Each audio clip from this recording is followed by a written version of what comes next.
If you are a female runner over 45 and lately you have been thinking, why am I so tired? Then this video is for you.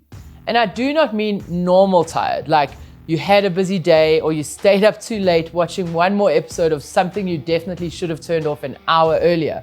I mean the kind of tired where your easy run feels harder than it should, your legs feel flat before you even start, and by 4 o'clock in the afternoon, you're standing in the kitchen wondering whether coffee counts as a personality. We studied 1,000 female runners over 45, and this came up again and again. Women were saying things like, I want to train, but I just feel drained. Or I used to recover better than this. Or I'm doing the same things I've always done, but they just feel harder now. And the one thing that really stood out was, I don't feel unmotivated, I just feel empty. And that word matters because when your energy changes, it's very easy to turn it into a personal criticism. You start thinking you have lost discipline, or you need to toughen up, or maybe this is just what getting older feels like, and you have to accept that running is going to feel harder from now on. But very often, the problem is not that you've suddenly become lazy or uncommitted. It's that your energy bucket is being drained from too many places at once. This is your energy available. And I want you to think of it as the energy you have for everything, not just running. Your run comes out of this bucket, but so does your work, family, stress, poor sleep, hormonal changes, recovery, life admin, messages that you forgot to reply to, dinner that you still need to sort out, and that random thing that your brain decided to worry about at 3 a.m. for absolutely no reason. All of that comes out of the same bucket. So if too many things are draining it before you even put your running shoes on, you do not start your run from full. You start your run from empty. And sometimes from there are perhaps only 3 drops left, but we are pretending that everything is fine. Today, I want to show you what drains this bucket, what helps refill it, and why female runners over 45 need to stop treating low energy like a personal failure. Because it's not a character flaw, it is feedback. The one drain that looks most like discipline is often the one that quietly empties the bucket the fastest. Before we start emptying this poor bucket, if you want training advice that actually understands this stage of life, make sure you subscribe to this channel. It is here to help you keep running, keep improving, and stop feeling like the only advice out there is either just push harder or, well, you're just getting older now. Let's start with poor sleep. Because if you're in perimenopause or menopause, you probably do not need a long explanation for this one. You know what it's like to go to bed tired, fall asleep, and then wake up at 2:40 in the morning with your brain suddenly ready to review every awkward conversation you've had since 2011. Or maybe you wake up hot, restless, wired, or stuck in that strange light sleep where you technically slept, but you wake up feeling like your body spent the night in a standby mode. Then, the next day, your training plan says, easy run. But your body is not starting from easy. It is starting from a low battery. And this is where runners can become really harsh with themselves because they say, well, I should still be able to do this. And the truth is, maybe you can. But the better question is not whether you can force the run. And this is what that actually looks like in your data. Not a number, a trend. When sleep is disrupted night after night, you can see it moving in the wrong direction before your legs even tell you. And that's the difference between reacting to the problem and seeing it coming. The better question is what that run is going to cost you.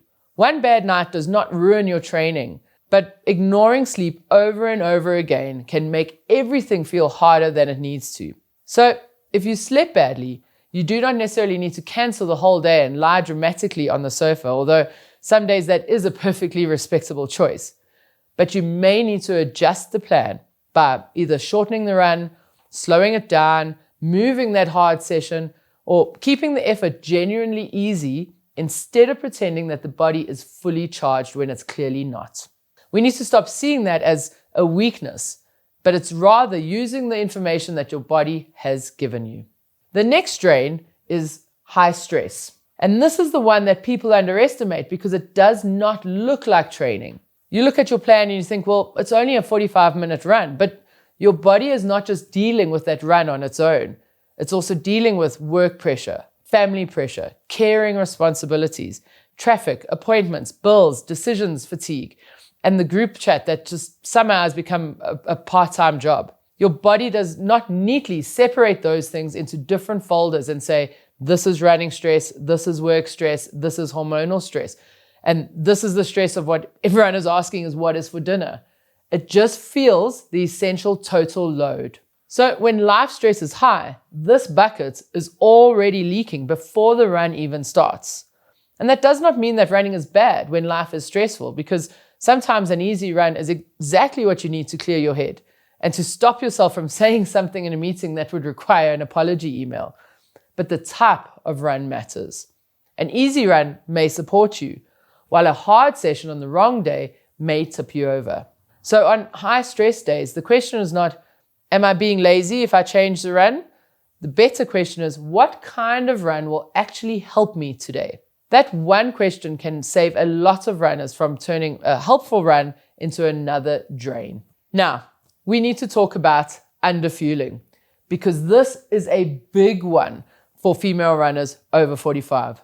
A lot of women are trying to run, recover, build strength, support bone health, manage hormones, handle stress, and live a very, very full life while not eating enough to support all of that. Sometimes it's intentional. Sometimes it's old diet culture still hanging around like an annoying relative who will not leave. And sometimes it's just simply life being busy. Breakfast becomes coffee, lunch becomes a few bites of something while standing at the counter, and then you head out for your run and you wonder why your legs feel like they've been filled with wet sand. Fuel is not a reward for running. Fuel is part of training. You would not expect your car to do a long trip on an empty tank just because you were being good, but runners do this to their bodies all the time. If you want your body to adapt, it needs materials. Protein helps repair and maintain muscle. Carbohydrates help fuel the work, and eating enough gives your body something to build with. Trying to train hard without enough fuel is like asking a builder to renovate your kitchen and then not delivering the bricks, the tiles, or the coffee. Nothing good is getting built. Now, let's talk about the hormonal side, because cycle changes and perimenopause can be really confusing when you're trying to train consistently. It's not as if your body sends a polite email saying, hello, just letting you know we're entering a new phase, so please adjust your training and don't take this personally. That would be really helpful, but unfortunately it's not how it works. Instead, it can show up as irregular periods, heavier bleeding, worse sleep, hot flushes, mood changes, joint aches, brain fog, feeling flat, or simply just a strange sense of why does my body feel different?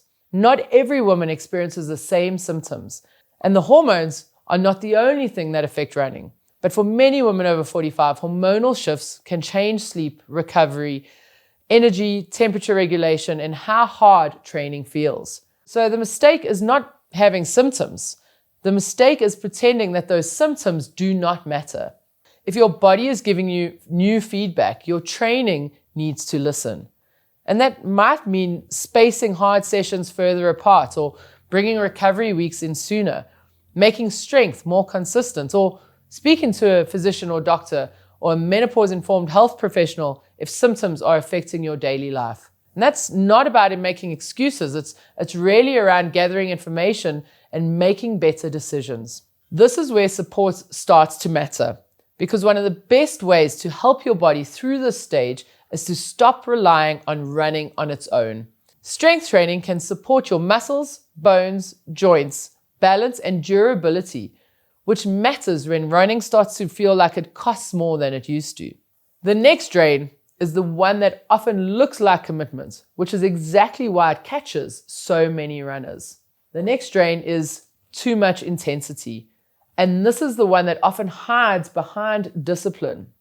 You're doing the intervals, you're pushing the heels, making the easy runs just that little bit quicker, keeping up with the group, and refusing to miss sessions because you are committed.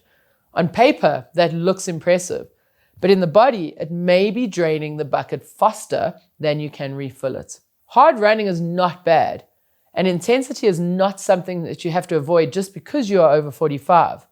You do not need to wrap yourself in cotton wool and only run gently into the sunset. But intensity has a cost.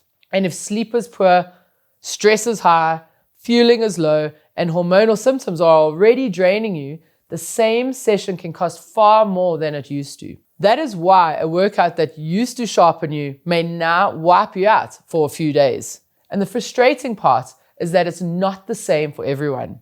For some, it's hard days that are too close together. For others, it's simply not sleeping enough. Your bucket has its own leaks, and the only way to find them is to stop guessing and start looking. And that is exactly why we built Recoveria. It lets you test things against your own body. So instead of following generic advice, you find out what actually moves the needle for you. The link is in the description if you want to take a look. So the answer is not to remove all hard training. The answer is to place it better with fewer junk hard runs, more genuinely easy running, more space between demanding sessions, and more honesty about whether your body is actually ready for the session today. This is not about us being fast. It's really the key to keep training. So let's look at this bucket again. If poor sleep, high stress, underfueling, cycle changes, perimenopause, and too much intensity are pulling from the same place, it makes complete sense that running feels harder. It does not mean that you have lost who you are as a runner, and it definitely does not mean you need to punish yourself back into shape. It means that your available energy is lower. And this is where a lot of women make the wrong move because they try to solve an empty bucket with more pressure. They tell themselves that they need to toughen up, get their discipline back, train harder. But if the bucket is already low, more pressure is just simply going to drain it faster. So instead of blaming yourself, we need to stop some of the leaks and add more support. The first support card is strength. And I do not mean strength as another thing to punish yourself with. I mean strength as a way to help your body tolerate running better. If your muscles are stronger, if your calves and hips are doing their job, and if your body can handle load more confidently, then each run can cost a little less. And that matters for female runners over 45 because the goal is not just to run more, but to become more durable. Strength does not need to be dramatic, and you do not need to crawl out of a gym after a workout called Leg Day Destruction. Honestly, if the title sounds like a Marvel villain, be careful. 2 to 3 short, consistent sessions can be a brilliant start, especially if they are simple, repeatable, and actually placed in the week in a way that supports your running. The goal is not to be sore. The goal is to become stronger and harder to break. The next support card is protein and fueling enough. And this is not about eating perfectly or turning every meal into a spreadsheet. Nobody needs a moral crisis over toast. It's about giving your body enough to work with. Protein helps repair and maintain muscle.